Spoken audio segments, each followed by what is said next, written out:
Okay, now we're going to learn finger placement and fretting technique.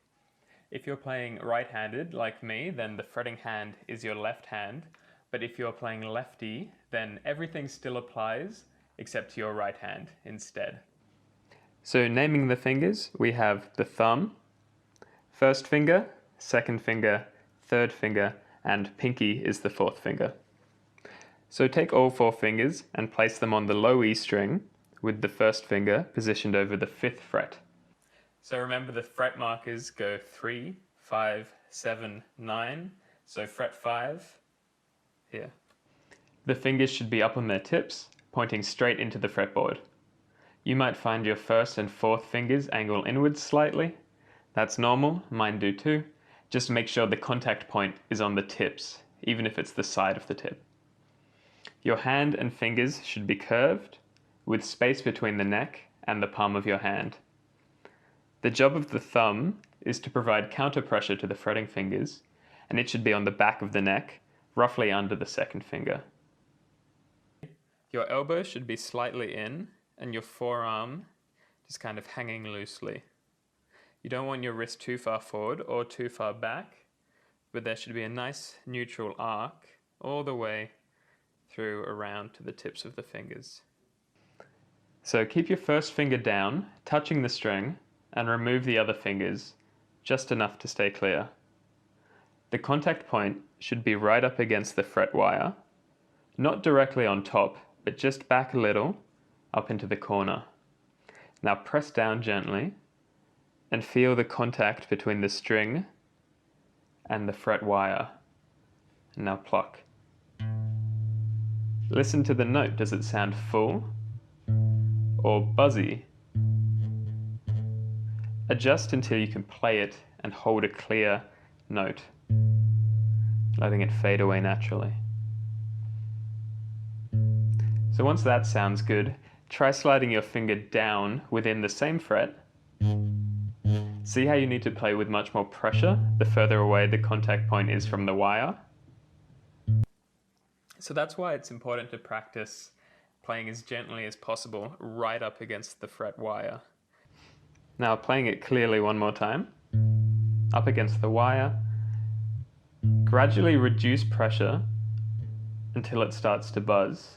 And then apply just that little bit of pressure required to make it full again. That is the minimum fretting effort required in this position. So practice this, releasing pressure, and then just until it starts to buzz, and then find the minimum pressure. Try and commit that sensation to memory. You'll find that if you practice playing with the minimum pressure, you can play for longer before getting fatigued or suffering sore fingers. Now, keeping your thumb in roughly the same position, let's play the other fingers individually. So second finger, right up against the wire, curved hand, finger on its tip. Careful not to let your other fingers fly away, keep them roughly in line. And now reducing pressure. And then reapplying just enough, the minimum pressure. Third finger, same again. Checking my technique. Letting it buzz and then finding the minimum pressure. Fourth finger, same again.